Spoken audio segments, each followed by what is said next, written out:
오늘은 우리 누가복음 14장 1절부터 14절까지 말씀을 함께 보시겠습니다. 누가복음 14장 1절부터 14절까지의 말씀 제가 봉독해 드리겠습니다. 안식일에 예수께서 한 바리새인 지도자의 집에 떡 잡수시러 들어가시니 그들이 엿보고 있더라. 주의 앞에 소종병 든 한 사람이 있는지라. 예수께서 대답하여 율법 교사들과 바리새인들에게 이르시되 안식일에 병 고쳐주는 것이 합당하냐 아니하냐. 그들이 잠잠하거늘 예수께서 그 사람을 데려다가 고쳐 보내시고 또 그들에게 이르시되 너희 중에 누가 그 아들이나 소가 우물에 빠졌으면 안식일에라도 곧 끌어내지 않겠느냐 하시니 그들이 이에 대하여 대답하지 못하니라. 청함을 받은 사람들이 높은 자리 택함을 보시고 그들에게 비유로 말씀하여 이르시되 내가 누구에게나 혼인잔치에 청함을 받았을 때 높은 자리에 앉지 말라. 그렇지 않으면 너보다 더 높은 사람이 청함을 받은 경우에 너와 그를 청한 자가 와서 너더러 이 사람에게 자리를 내주라 하리니 그때 내가 부끄러워 끝자리로 가게 되리라. 청함을 받았을 때 차라리 가서 끝자리에 앉으라. 그러면 너를 청한 자가 와서 너더러 보시어 올라 앉으라 하리니 그때야 함께 앉은 모든 사람 앞에서 영광이 있으리라. 무릇 자기를 높이는 자는 낮아지고 자기를 낮추는 자는 높아지리라. 또 자기를 청한 자에게 이르시되 내가 점심이나 저녁이나 베풀거든 벗이나 형제나 친척이나 부한 이웃을 청하지 말라.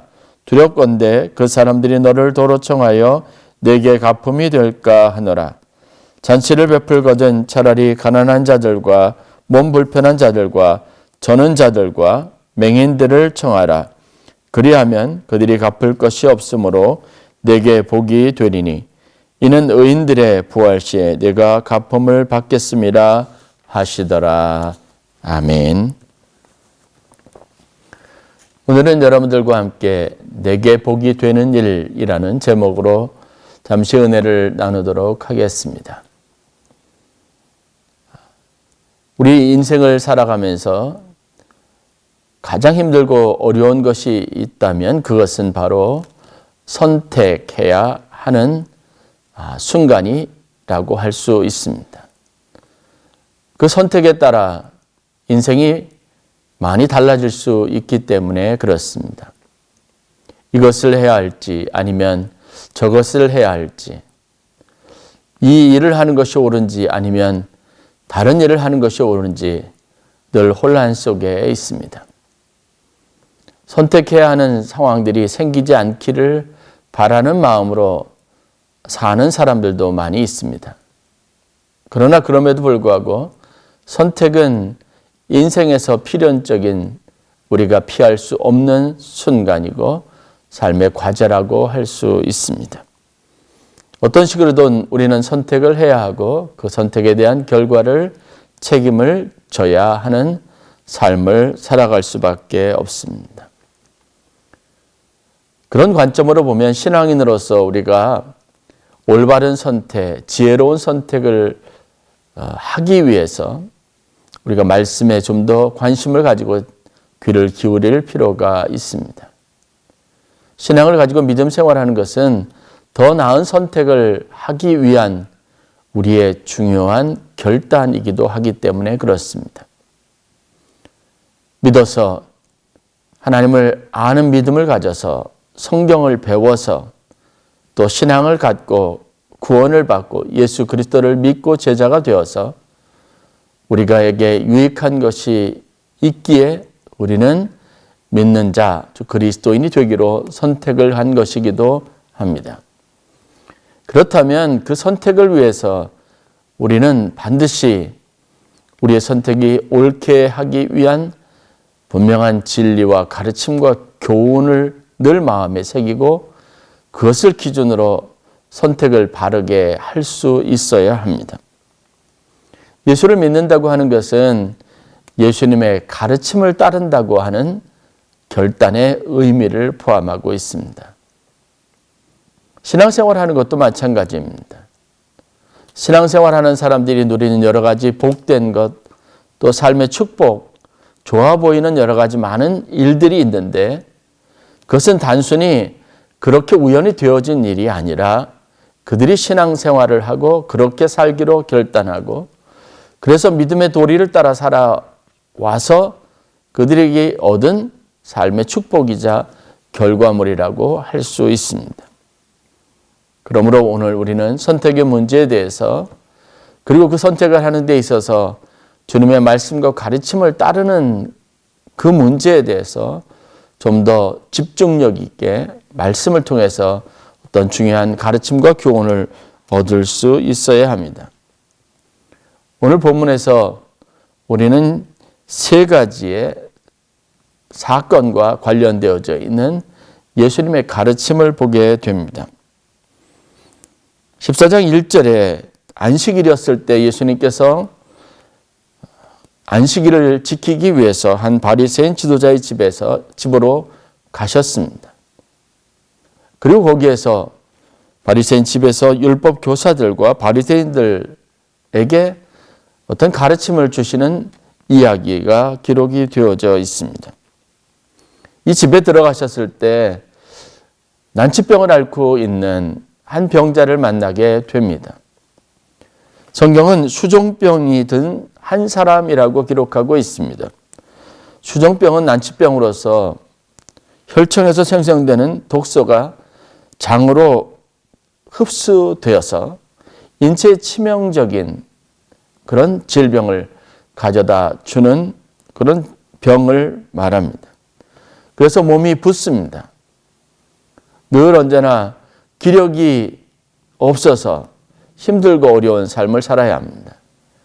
마치 바이러스에 걸린 사람, 염증을 몸에 담고 살아가는 것과 같은 그런 열이 나거나 아니면 몸에 고통스러운 통증들을 지속적으로 가지고 살아야만 하는, 그러나 치유의 방법이 당시로서는 있지 않았던 난치병이었습니다. 안식일을 지키기 위해서 바리새인의 집에 가셨고 그곳에서 먹기를 원하셨는데 마침 그곳에 이 난치병을 가진 수종병 든 한 사람을 만나게 된 것입니다. 예수님께서 이 환자를 치유하시기 전에 먼저 율법 교사들과 바리새인들에게 이렇게 질문을 던집니다. 안식일에 병 고쳐주는 것에 대해서 너희가 어떻게 생각하느냐? 안식일인데 이날 병을 고쳐주는 것이 합당하냐 아니냐라고 질문을 던집니다.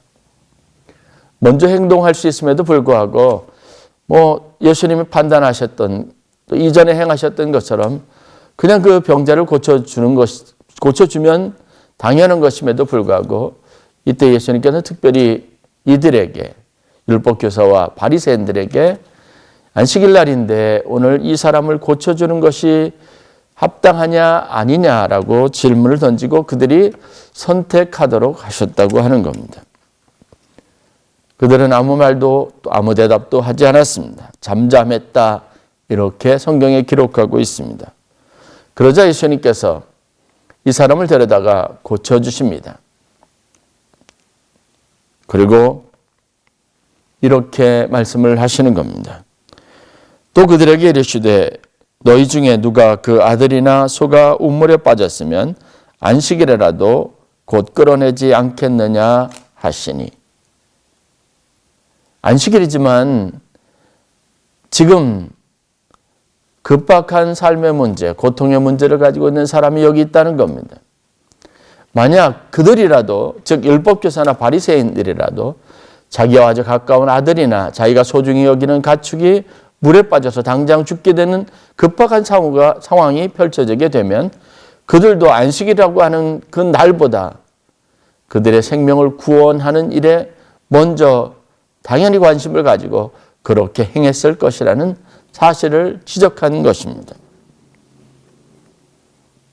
예수님의 의도는 분명합니다. 아주 급박하고 중요한 일들 또 여러 가지 선택을 해야 하는 데 있어서 우리가 주변이나 다른 상황들을 고려할 여지가 없는 그런 중요한 순간에 닥칠 때가 많이 있다고 하는 겁니다. 그때 눈앞에 당한 일들, 그 어려움과 문제를 해결하기 위해서 즉각적으로 움직이는 것, 반응하는 것은, 선택하는 것은 그것은 잘못된 일이 아니라는 사실을 말해주려고 했던 겁니다. 어떤 일을 선택하는 데 있어서 너무나 많은 상황들이 고려되는 것은 때로는 불필요한 상황이 될 수도 있습니다. 가장 중요한 것, 지금 해야 할 것, 필요한 것을 하는 것, 그것이 선택의 아주 중요한 한 기준이 될 수 있다는 사실들을 배우게 됩니다. 두 번째, 이것은 예수님께서 비유로 말씀하셨습니다. 청함을 받은 사람들이 높은 자리 택하는 것을 보셨습니다. 손님으로 초대를 받아서 온 사람들이 저마다 다 주인이 베풀어놓은 상에 가장 상석의 자리에 앉으려고 서로 앞을 다투는 모습을 보았던 겁니다. 이 모습을 보시고 예수님께서 그들이 미처 알지 못했던 한 가지 사실들을 비유를 들어서 설명을 해 주셨습니다. 만약 그러다가 서로 높은 자리, 상석을 차지하려고 하다가 정작 높은 사람이 오면 주인이 나서서 기존에 앉아있던 상석에 앉아있던 사람들에게 청해서 자리를 옮겨달라고 요청할 것이라는 거죠. 그 사람은 모든 사람들이 인정할 수 있을 만큼 그 자리, 상석에 앉아 마땅한 사람입니다. 그러면 그 사람이 오는 여하에 따라서 자기들이 선택해서 앉은 자리에서 물러나게 되고, 그렇게 되면 그 자리에서 물러나는 순간 얼마나 부끄럽고 여러 가지로 창피할 것인지 예수님께서 그들에게 감정적으로 호소하시고 도전하신 겁니다. 그러면서 예수님께서 말씀하시는데, 지혜로운 자의 선택은 항상 가장 끝자리에, 낮은 자리에 있는 것이라는 겁니다. 그러다가 그 자리가 본인에게 어울리지 않는 것이라고 주인이 판단하면 나중에 가장 적절한 자리에 그를 데려다가 주인이 앉게 한다는 겁니다. 그러면 많은 사람들 앞에 자신이 가지고 있는 위치나, 그리고 주인에게 자신이 어떤 사람으로 인정되고 있는지 보여줄 수 있는 그런 극적인 효과를 얻게 된다는 거죠. 성경은 예수님께서 이것을 그때 영광을 얻게 될 것이다, 사람들 앞에서 영광을 얻게 될 것이다, 명예를 얻게 될 것이다 라고 이렇게 설명을 하고 있습니다. 예수님의 가르침대로 겸손하는 것, 스스로를 낮추는 자에게는 삶의 부끄러움이나 어떤 창피스러운 순간이 있지 않게 될 것이라는 겁니다. 오히려 겸손하라고 하신 예수님의 말씀을 따르는 것이 우리의 삶이 우리가 원하고 추구하고 요구하고 갖고 싶었던 명예를 얻는 더 좋은 방법이고, 사람들에게 인정받을 수 있는 더 지혜로운 선택이 될 수 있다는 것을 예수님께서 말씀하시는 겁니다. 무릇 자기를 높이는 자는 낮아지고 자기를 낮추는 자는 높아지리라. 이 예수님의 가르침 안에 담겨져 있는 의미가 상황과 함께 명확하게 제자들에게 이해가 될 수 있게 가르침이 주어지고 있습니다. 세 번째 이야기는 예수님께서 어떤 끼니 때가 되어서 다른 사람을 초청해서 그들에게 호의를 베풀고 그들에게 자선과 자비와 긍휼을 베풀려고 한다면, 그런 의도를 가지고 있다면 잔치를 베풀 때, 저녁 식사를 대접하거나 점심때 사람을 초청할 때 벗이나 형제나 친척이나 부한 이웃을 청하는 것보다 그곳에 와서 한 끼 식사를 할 때 더 큰 감사와 고마움을 가질 수 있는 사람들을 초대하는 것이 훨씬 더 나은 선택이라고 말씀하고 있습니다. 그 이유를 설명합니다. 자기 벗이나 형제나 친척이나 부한 이웃을 초청할 경우 나중에 그들이 청한 자리에 그들과 상응하는 무엇인가를 어떻게 대접하고 아니면 그것을 보응하기, 갚기 위해서 더 많이 고민스러워지는 순간들이 찾아오게 된다는 겁니다. 받았으니까 갚아야 되죠. 우리가 요즘 결혼식이나 장례식 때 부조를 하는 경우들이 많습니다. 조의금을 보내고 축의금을 보내죠. 그때 우리 전통적인 방식에 의하면 보내온 사람의 해당하는 금액만큼 내 경제적인 지금 상황이나 여력과는 상관없이 조의금을 보내거나 아니면 축의금을 보내야 합니다. 축의금을 많이 받거나 조의금을 많이 받았다는 것은 한편으로 내가 갚아야 될 부채의 의미를 갖고 있기도 합니다. 그런 의미에서 예수님은 항상 남에게 호의를 베풀려고 하거든 내가 심적으로 부담을 갖지 않고 그 일에 대해서 별로 감사함을 여기지 않는 사람들보다는 이 일의 효용성을 훨씬 더 많이 가지고 내가 베푼 선이나 자선에 대해서 훨씬 더 고마워하고 감사할 사람들을 배려해서 그들을 초청하는 것이 훨씬 더 나은 선택이라고 말씀하고 있다는 겁니다.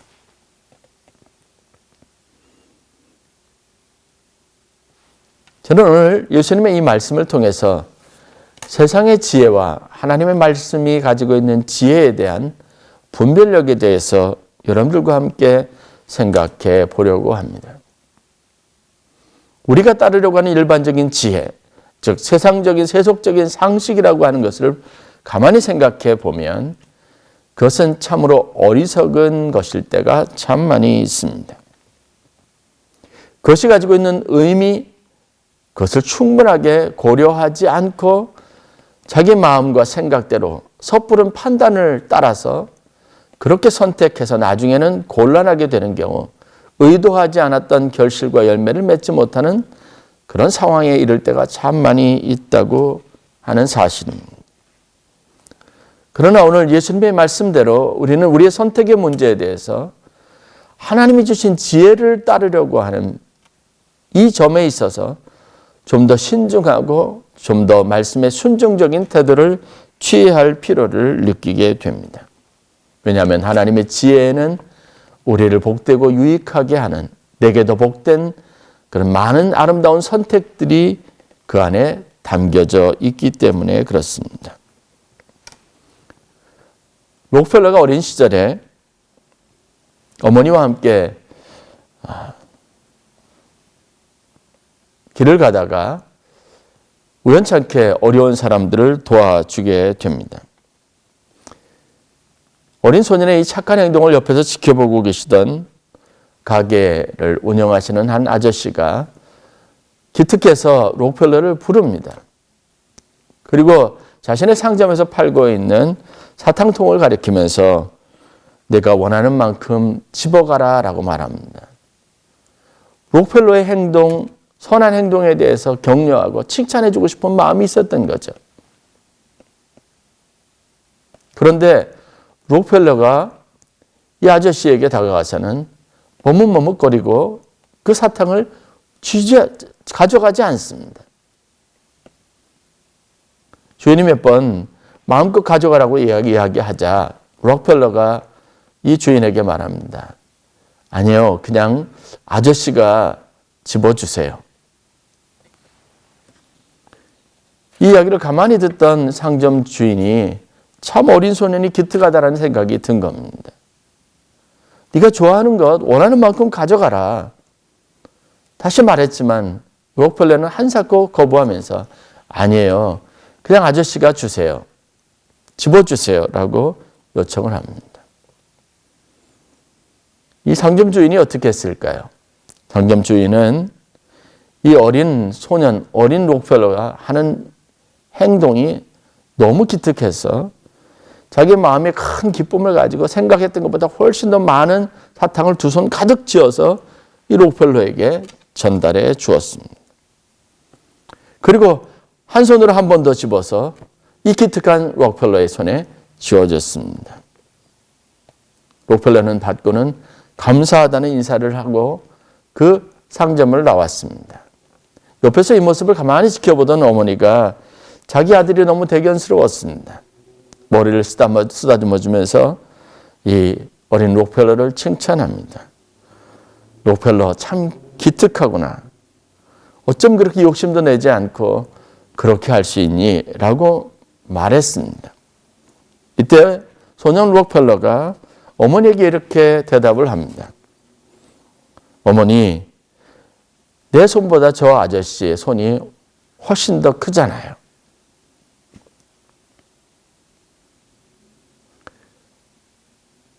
여러분, 신앙생활은 과연 무엇이라고 생각하십니까?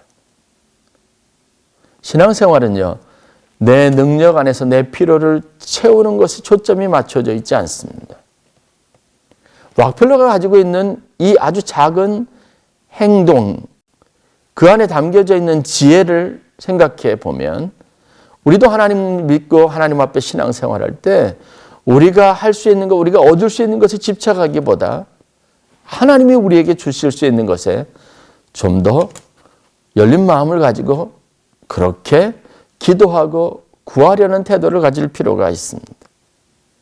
내가 열심히 노력해서 가지려고 하는 것보다 하나님이 내게 주실 것을 기대하는 마음이 여러분 신앙인으로서 좀 더 지혜롭고 참된 자세라는 사실들을 알 수 있어야 합니다. 우리가 지혜로운 척하고 행동하지만 사실은 우리 인간이 욕심으로 하는 모든 일들은 사람들에게 불쾌감을 가져다 줄 수 있고 그 일은 오히려 사람들 앞에 우리의 삶이 부끄러움으로 그렇게 드러날 상황들이 종종 있게 됩니다. 여러분, 하나님을 믿으시길 주의 이름으로 간절히 축원합니다. 하나님은 우리보다 훨씬 더 크신 분입니다. 내 생각보다 내 판단보다 내가 가지고 있는 자랑할 만한 어떤 도덕적인 기준보다도 그리고 내가 가지고 소유하고 있는 힘보다도 내 손에 있는 물질보다도 하나님은 더 지혜롭고 더 깊고 더 높고 더 온전하고 더 많고 더 크신 분이라는 사실들을 우리가 인정할 수 있어야 합니다. 그리고 이 사실을 믿음으로 받아들여야 합니다. 그러므로 여러분, 우리가 생각하는 기준에 따르지 말고 하나님이 성경을 통해서 우리에게 주셨던 보석과 같은 보화와 같은 많은 말씀들과 가르침들을 마음에 새기고 그것이 내게 복된 일이다라는 믿음을 가지고 따르는 순종의 자세들을 가지고 살아갈 수 있어야 될 줄로 믿습니다. 원수를 사랑하라, 용서하라, 오른뺨을 친 자에게 왼뺨까지 내어주라, 70번씩 7번까지라도 용서하라, 우리를 가자고 한 자에게는 심리까지 같이 동행해 주라. 이런 말씀은 어떻게 보면 가장 바보 같은 요구인 것 같지만 그 안에는 여러분 하나님의 삶의 지혜 그리고 우리 삶에 더 복되고 아름다운 결실과 열매를 위한 하나님 나라의 놀라운 계획과 뜻과 섭리가 담겨져 있습니다. 작은 것을 얻으려고 하다가 큰 것을 놓치는 경우들이 있습니다. 나 스스로를 높이려고 사람들에게 나 자신을 드러내 보이고 자랑하려고 했던 노력들이 오히려 나의 작고 보잘것 없음을 드러내는 나의 부끄러움이 될 수도 있습니다. 주님은 우리에게 낮은 곳에서 스스로를 낮추고 겸손하라고 말하고 있습니다. 주님이 가르치신 분명한 진리는 바로 그겁니다. 그럴 때 내가 부끄러움을 당하지 아니하고 사람들 앞에서 영광을 얻게 될 것이라고 하는 겁니다. 우리의 상식과 기준으로 성경의 가르침이 배치가 되고 이해가 되지 못하는 그런 수준의 가르침과 진리일 수 있습니다. 그러나 여러분 그것을 따르는 것이 신앙입니다. 그리고 주님께서 이 말씀을 주실 때 그 말씀이 가지고 있는 참된 의미는 그 말씀에 순종하는 자에게 그 말씀이 더 복되고 아름다운 결실을 갖게 할 것이라고 하는 사실에 초점이 맞춰져 있다고 하는 사실입니다. 세상의 평범한 지식이나 아니면 상식에 매이기보다 여러분 하늘의 지혜를 따르고 그 지혜의 가르침을 따라 살아가는 성도들이 되실 수 있기를 주의 이름으로 간절히 축원합니다. 하나님의 말씀에 순종하는 것은 이런 또 다른 차원의 삶의 축복을 우리가 예견하지 못하고 이해하지 못하고 미처 알지 못했던 하나님의 더 높고 크고 넓고 심오한 은총과 축복을 우리 삶에 가져다주는 놀라운 효과로 나타나게 될 것이라는 믿음을 가지시고 오늘도 여러분 진리 안에서 순종하는 자, 하나님 말씀 안에서 온전히 세워져가는 주의 귀한 성도들이 되실 수 있기를 주의 이름으로 간절히 축원합니다. 어떤 선택을 해야 할까요? 우리에게 가장 복된 선택은 무엇일까요? 가장 바른 길은 무엇일까요? 삶의 가장 지혜로운 길은 무엇일까요? 저는 그것이 하나님에게 있고 하나님의 말씀과 하나님의 가르침 안에 있고 오늘 우리가 중요하게 생각해야 할 이 성경 말씀 안에 있다고 믿습니다. 이 말씀을 따르는 것이 너에게 부담이 아니고 손해가 아닌 것을 주님께서는 분명히 말씀하고 계십니다. 이곳에는 우리의 생명이 있고 우리의 영원한 나라가 있고 우리 삶에 가장 놀라운 축복이 있고 내게 약속하신 하나님의 거룩하신 약속이 성취되는 모든 인생의 비밀이 들어 있습니다. 이 말씀을 따르고 이 말씀대로 살아가는 귀한 성도들이 되실 수 있기를, 그래서 내게 더 복된 선택 속에서 하나님의 영광과 축복을 누리는 성도들이 되실 수 있기를 주의 이름으로 간절히 축원합니다. 기도하겠습니다. 사랑의 하나님, 감사합니다. 하나님의 말씀은 살아있고 능력이 있어서 하나님 우리를 모든 길에서 바른 길로 인도하며 우리의 생명이 되며 우리를 의롭게 하며 세상의 모든 복되고 아름다운 일들을 우리 삶 속에 가져다주는 놀라운 축복이 있음을 믿습니다. 이 말씀 안에 담겨져 있는 지혜를 따라서 저희들이 살아가게 하여 주옵소서. 하나님을 경외하는 그 믿음 안에서 우리가 따르고 순종하는 모든 성경의 가르침 안에서 저희들이 하나님이 주시는 약속하신 놀라운 축복을 소유하는 귀한 성도들이 되도록 인도하여 주옵소서. 어리석은 세상의 사상과 세상의 가르침과 세상의 상식을 따르기보다 하나님 말씀 안에 온전히 순종하는 삶의 태도와 믿음을 가지고 살아가도록 저희들을 축복하여 주시옵소서. 주님을 따르는 일에 기쁨이 있게 하시고 주와 함께 동행하는 삶에 큰 열매가 있게 하시며 하나님의 풍성하신 모든 축복이 우리 삶 속에 온전히 이루어지는 놀라운 은혜가 있게 하여 주옵소서. 오늘도 우리 삶 속에 함께 하시고 저희들을 도우시는 우리 주 예수 그리스도의 이름으로 감사하며 기도드렸사옵나이다. 아멘.